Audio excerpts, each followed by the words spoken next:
আপনি যদি বাড়ির স্ত্রীকে বলেন ডেইলি আমারে গরম পানি দেওয়া লাগবো, গরম পানি কইরে দিছে, বলে বাঘ মতো গরম হয় নাই, ঠান্ডা হয়ে গেছে। একদিন আপনার নিজের ঘরের স্ত্রীও বলবে যে বাড়িতে খালেদার বাবের কোনোদিন গরম পানি লাগে না, জলিলের বাবের কোনোদিন গরম পানি লাগে না, আপনার খালি গরম পানি লাগে এক ফসি বাইর করে নইছ, দুই একদিন আপনি গরম করে খান। যেগুলো বাড়িতে চলা মেশাল আছে কই বেরি পারি না গো, কেউ কব না।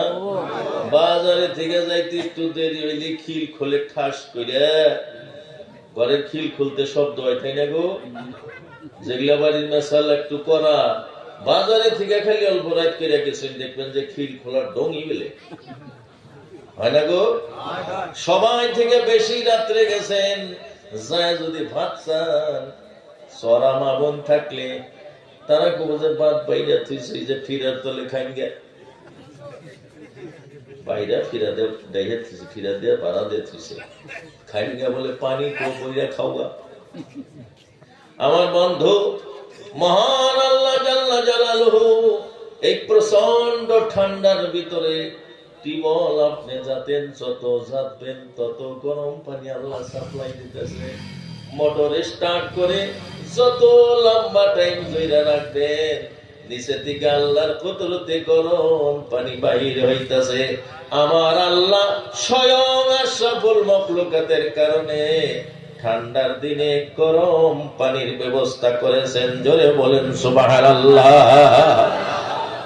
এইবার গরমের সিজন আইসা যাইবো, গরমের সিজনে মহান আল্লাহ যত টিবল মারবেন, যত মোটর লম্বা টাইমে স্টার্ট দিয়ে রাখবেন, যত তাড়াতাড়ি দেখবেন যত গরম পড়ে গেছে তত ঠান্ডা পানি সাপ্লাই দিতেছে। সুবহানাল্লাহ।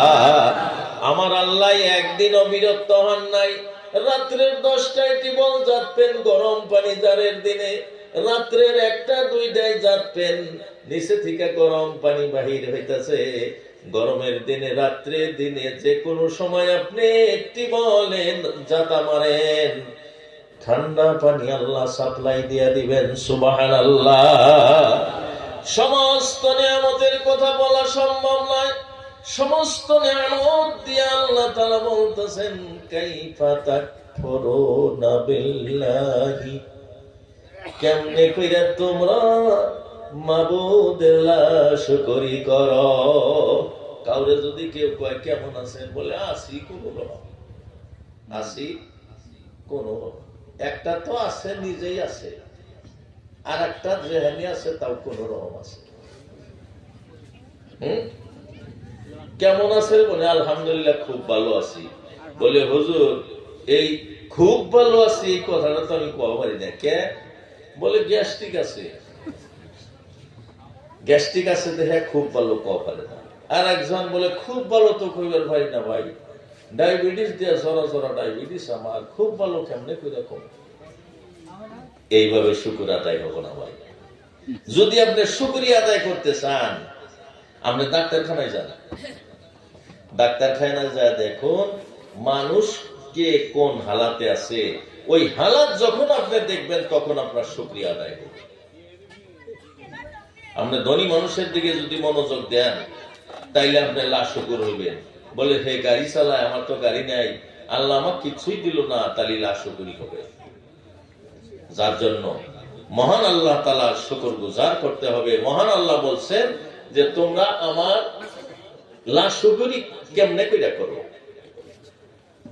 কেমনে কইরা লাশুকুরি করো। সদা সর্বদা আল্লাহর শুকর গুজার হইতে হবে, তাদেরকে আল্লাহর মাহবুব বান্দা হিসেবে গণ্য করা হবে। সুবহানাল্লাহ। কুনতুম আমওয়াতান, তোমরা না কিছুদিন আগে মৃত্যু ছিলা, তোমাদের কোনো অস্তিত্ব ছিল না, তোমাদেরকে কোনো মানুষ ভাষায় প্রকাশ করে নাই। অন্য স্থানে বলছেন আলা আতালাল ইনসান হিনুম মিনাদ দাহরি লাম ইয়াকুন শাইয়াম মাযকুরা। বান্দা এমন একটা দিন তোমার ছিল যে দিনটা তোমার মায়ের বক্ষ দেশে বাবার পৃষ্ঠ দেশে তুমি এক ফোঁটা নাপাক পানি হালাতে ছিলে, তোমারে কেউ ভাষায় প্রকাশ করে নাই। আজকে তুমি তোমার অবয়ব হয়ে গেছে, গঠন হয়ে গেছে, তোমারে আমি বড় করেছি, তুমি একজন মাস্টার হয়ে গেছো, তুমি মৌলানা হয়ে গেছো, তুমি ইউনিট মেম্বার হয়ে গেছো, পঞ্চায়েত প্রেসিডেন্ট হয়ে গেছো, এমএলএ হয়ে গেছো, মন্ত্রী হয়ে গেছো, মুফতি সাহেব হয়ে গেছো, দেশের প্রেসিডেন্ট হয়ে গেছো। তুমি আগের কথা কেন ভুইলা গেলা? আগের কথাটা তো তোমার বলা লাগছে না। আজকে মরণ হয়েছে দেহ ভুলে গেছো।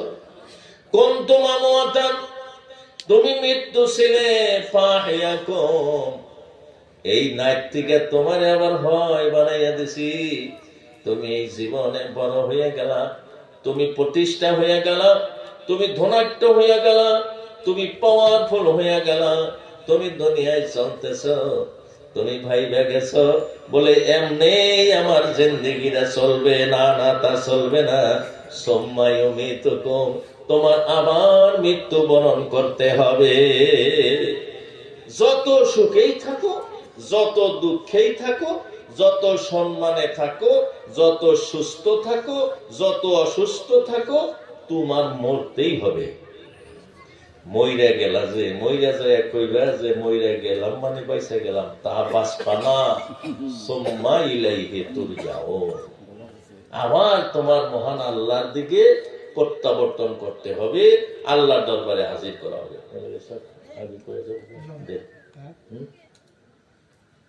কোন জায়গায় প্রোগ্রাম থাকতে পারবে?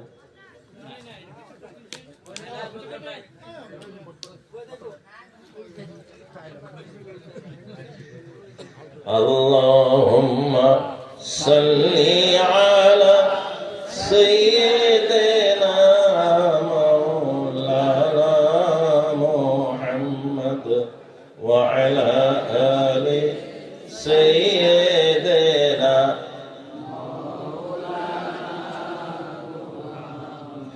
আরব দেশে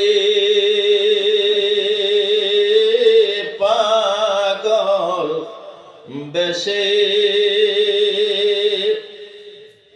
এলেন করুণা, যার পরশে ঘষলের পাথর,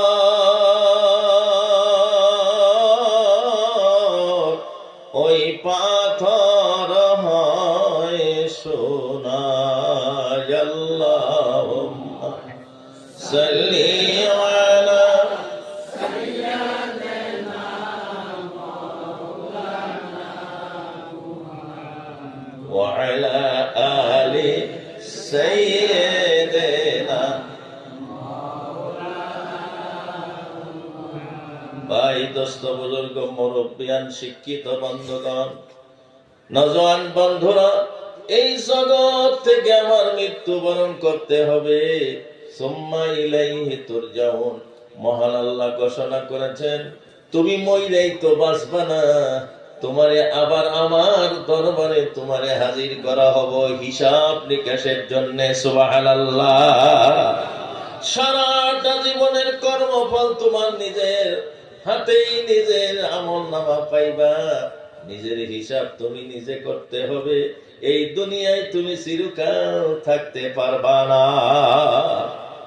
আজকে এই মাদ্রাসার কথা, আমাদের মধ্যে একটা ভুল বুঝাবুঝি চলছে, বলে মাদ্রাসায় পড়লেই মানুষটা ভিক্ষা করে খাওয়া লাগবো। আজকের আসামের সমস্ত মাদ্রাসায় ওয়াল আসাম তানজিমে মাদারিসা কাওমিয়ার তরফ থেকে নেশের লেখা আদর্শ বিদ্যালয়ের কিতাব, আওয়ার ইংলিশ, আপন পাঠ, সমাজ বিজ্ঞান, নতুন গণিত, এইসব কোর্স সমস্ত মাদ্রাসায় দিয়ে দিছে, সিলেবাস হিসাবে দিয়ে দিছে। সুবহানাল্লাহ। যে কোনো আলিম, এই আজকে 5 জন হাফিজ হইল, তাদের গার্জিয়ানকে আমি অনুরোধ করব যে হাফিজি ঠিক রাখার জন্য আলিমানাও কিছু করার লাগে। তা নইলে তারা জানে না যে কোরআনটা পালা লাগবো কেমনে করে। কোরআন যে মুখস্থ করছে তারা, কোরআনটা কিভাবে যত্ন করে রাখা লাগবো তারা এখনো জানে না। সভাপতি সাহেব একটা কথা বলছেন যে ডেইলি 3 পারা তেলাওয়াত, এটা তো করাই লাগবো। তা না হইলি কবুতর আর কি 2 দিন আদার না দিলি কবুতর থাকে না। কোরআন শরীফ যদি আপনি তেলাওয়াত না করেন এক সপ্তাহ, দেখবেন যে 30-এর তার 25 পারা গেছে গা। এটা কম দামি জিনিস কি মনে করছেন? ডেইলি 3 পারা করে মুখস্থ যদি পড়ে তো 10 দিনে 1 খতম হবো, 30 দিনে 3 খতম হবো। এই হাফিজ রাত্রে যে হুইয়া থাকবো, ঘুমাইবো, তাও ভিতরে গড়ুর গড়ুর করবো কোরআন শরীফ যে তেলাওয়াত হইতেছে এই কথা। সুবহানাল্লাহ। এদেরকে কিছু আলিমানা পড়ানো লাগবো। দ্বিতীয়তে ম্যাট্রিক পরীক্ষায় এদেরকে শরীক করে দেন, কারণ মাদ্রাসায় তো সিলেবাস আছে, এখানে পড়বো, অন্য স্কুলের থ্রুতে তাদেরকে ম্যাট্রিক পরীক্ষা দিয়ে দেন।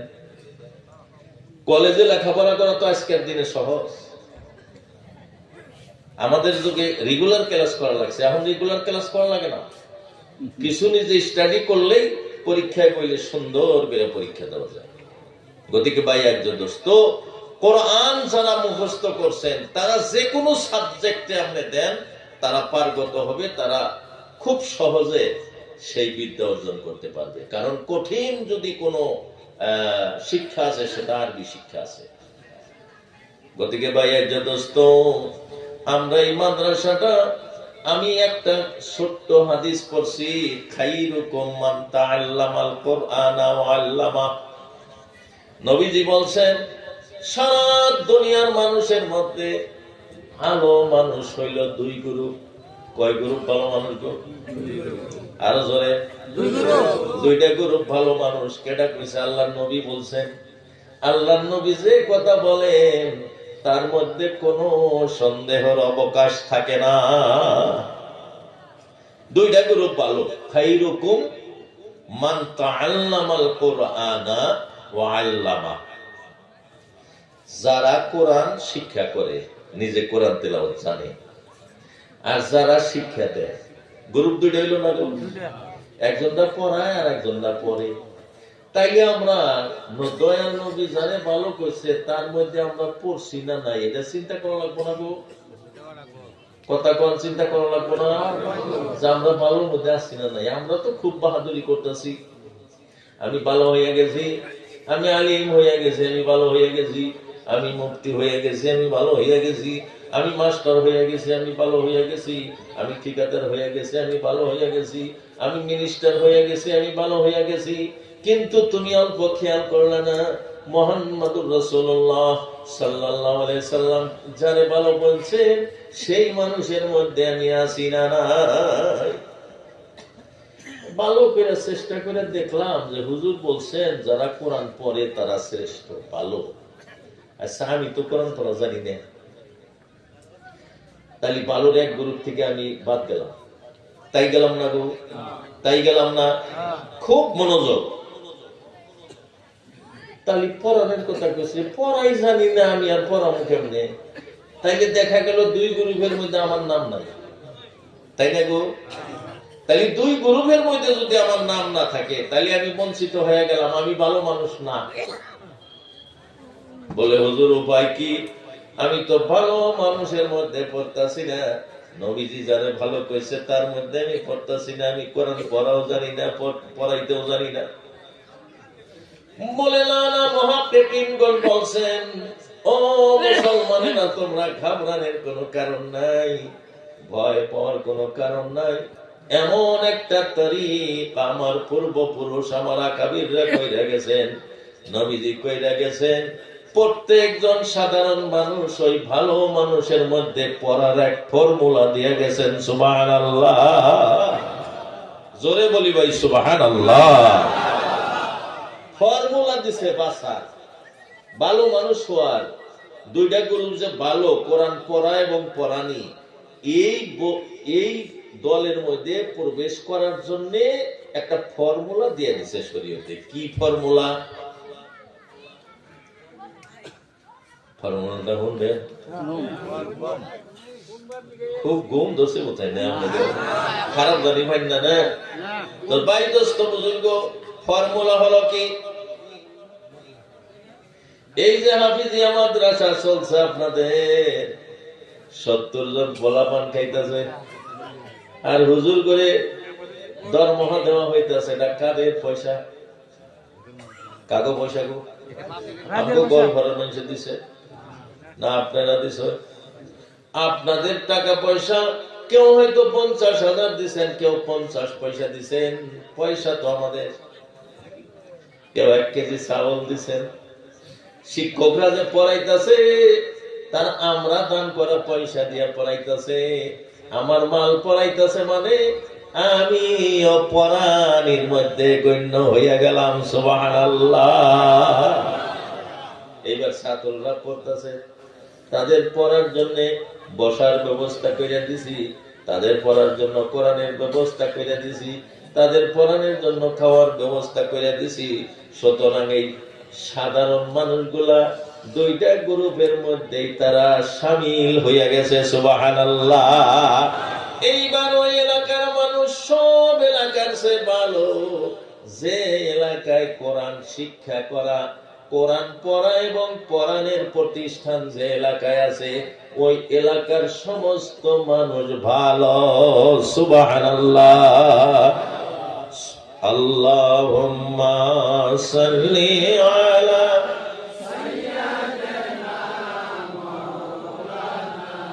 ভাই সবার সাথে দিছি সাউন্ড বাড়ান। ওয়া আলা আলি সাইয়্যিদিনা মাওলানা মুহাম্মদ।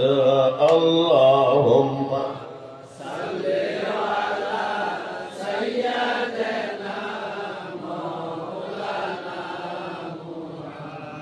মদিনার মানুষ পাইলে আমি সালাম জানাবো, নবীজির রওজায় যাইয়া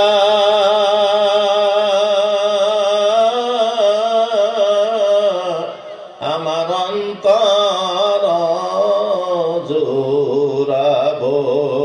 আল্লাহুম্মা সাল্লি আলা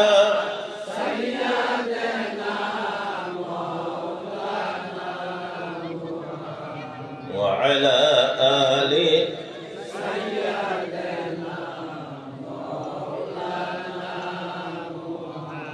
ভাই দোস্ত বুজুর্গ, এই মহব্বত আজকে আমরা কোরআন শরীফ মুখস্থ করার জন্য 5 জন ছেলেকে যে আমরা পাগড়ি দিয়ে দিলাম। জিবরাইল আলাইহিস সালাম যখন কোরআন নাযিল করার জন্য গারে হেরাতে অবস্থান করেন, নবীজির প্রতি যখন ওহী নাযিল হইয়া যায়, ওই সময় সারা পৃথিবীর সমস্ত ফেরেশতা এক ধ্যানে সেই ওহীর দিকে লক্ষ্য করেছিলেন। বলে আজকে দুনিয়ায় এই লৌহে মাহফুজ থেকে পবিত্র কোরআন দুনিয়ায় অবতরণ করতেছে। সুবহানাল্লাহ। এই কোরআনের দ্বারা মানুষ আলোকিত হইয়া জান্নাতের বাসিন্দা হইয়া যাবে। সেই কোরআন আজকে দুনিয়ায় অবতরণ হইতাছে। সুবহানাল্লাহ। ভাই দোস্ত বুজুর্গ, সে কোরআনে কারীম হেফাজতের জন্য আপনারা জানেন একটা কোরআন শরীফ যদি আমরা বাক্সে বইরা রাখি, এইটা কিছুদিন পরে ওই পাতাগুলো মশকা ধরে যাবো, পাতাগুলো হয়তো মানে উইয়ে ধরে খাইতে পারে। একটা কোরআন শরীফ যদি তক্তার উপরে রাখা দেয়, দুলা বালু বইরা কোরআন শরীফ তার হালাত নষ্ট হইয়া যাইতে পারে।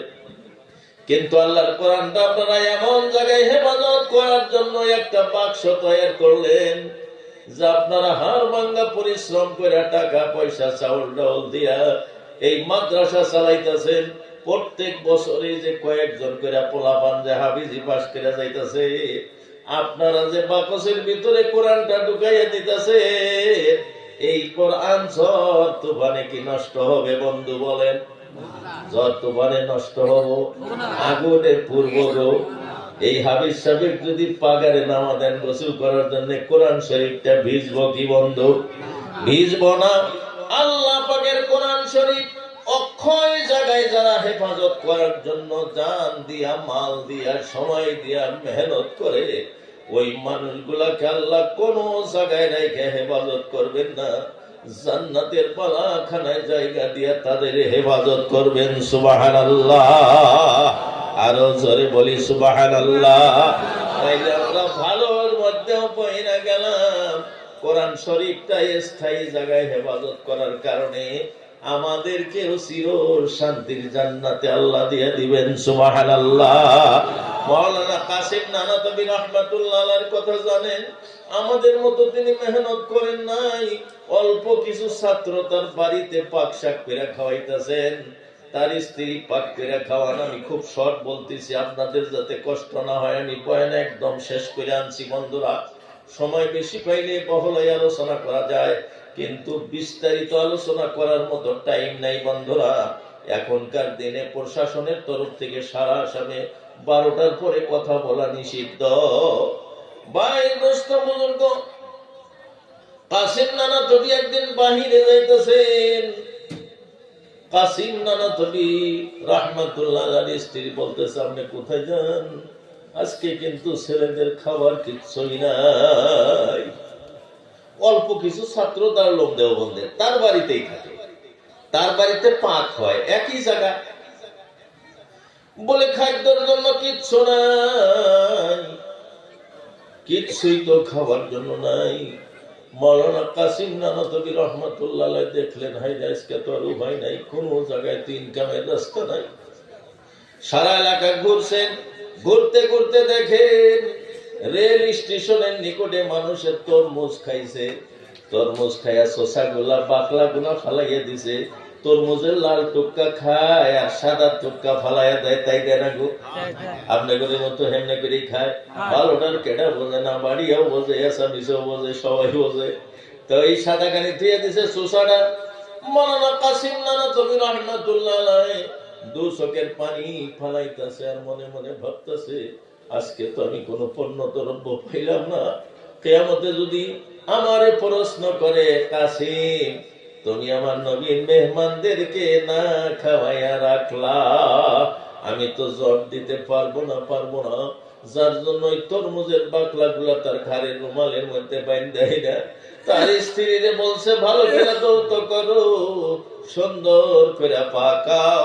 মহান আল্লাহ যদি এর মধ্যে স্বাদ পয়দা করে দেয়, নবীজির মেহমানরা আসুদা মিঠাইয়া খানা খাইব। সুবহানাল্লাহ। কাসিম নানাতবি রাহমাতুল্লাহ আলাইহি আহলিয়া আমাদের বউয়ের মতো না। কবজাইতে ফসি পালেন, নিজের পোলাপান বাদ দিয়ে মানুষের পোলাপান পালেন, খাওয়া জোগান পারেন না, ফুটানি দেহান কয়ে দিত, তাই না? কাসিম নানাতবি রাহমাতুল্লাহ আলাইহি আহলিয়া তেনার স্ত্রী তরমুজের শসাগুলা, তিনি মনটা খুব বেজার। হায় হায়, কিয়ামতে আল্লাহর কাছে কি জবাব দিব?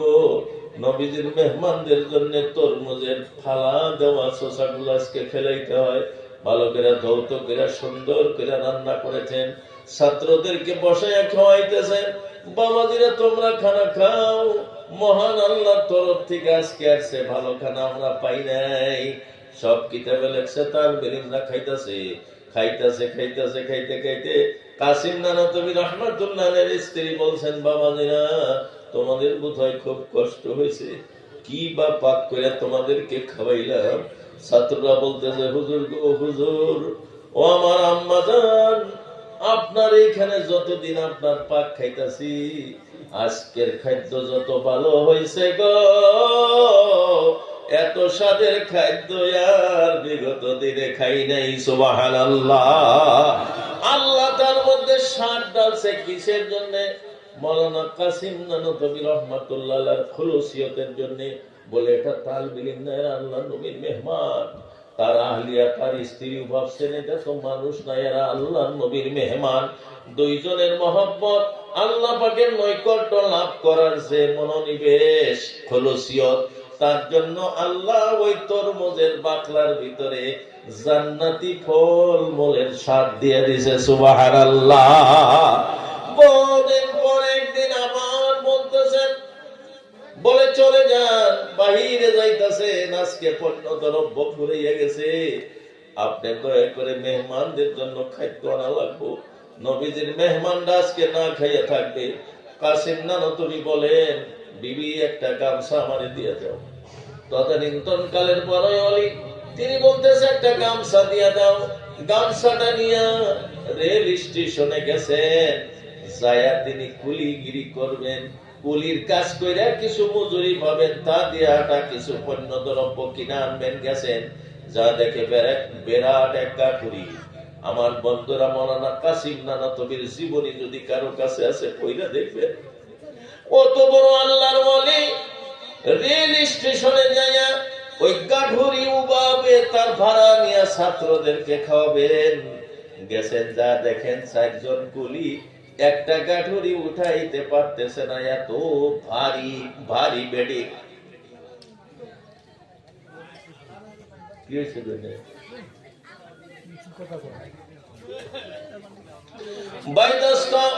মাওলানা কাসিম নানতবি বলতেছেন, ভাই আমারে যদি এই গাঠুরিটা উঠাইতে দিতে, আমার বাড়িতে মানুষ না খাওয়া আছে, নবীজির মেহমান না খাওয়া আছে, আমারে যদি এই গাঠুরিটা উঠাইতে দিতে, আমি আর কিছু মজুরি নিয়ে যাই, আমি ওই তালবে ইলমদেরকে খাওয়াইতাম।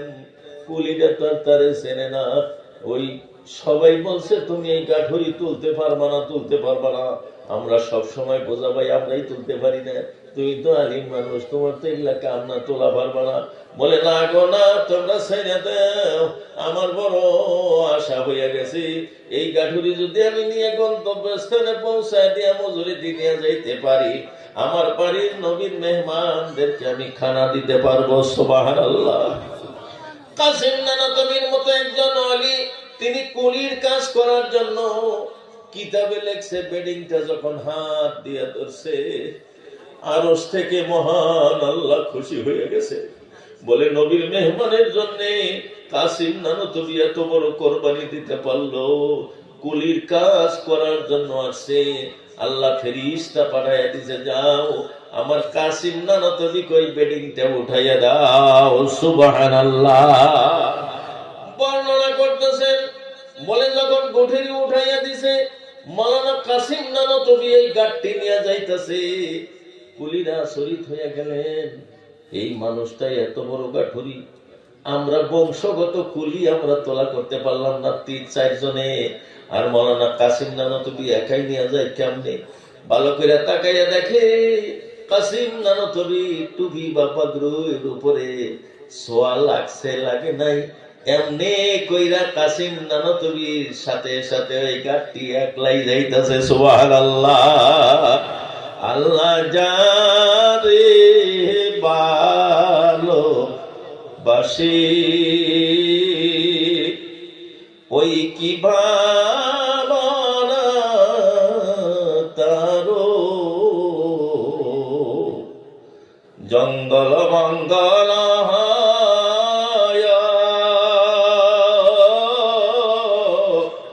দরিয়ায় পরে সরস। সুবহানাল্লাহ।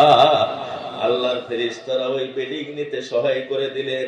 এই ঘটনায় আমি এই জন্য বললাম, আমরা যদি এই মাদ্রাসা বহাল রাখার জন্য, এই মাদ্রাসার কামিয়াবের জন্য আমরা যদি অন্তরের স্থল থেকে মহব্বত করি, তানজিম গুলারে যদি আমরা আল্লাহ নবীর মেহমান মনে করে সম্মান দেই, আপনারা জানেন আল্লাহ আমাদেরকে কত বড় ইজ্জত দিবেন।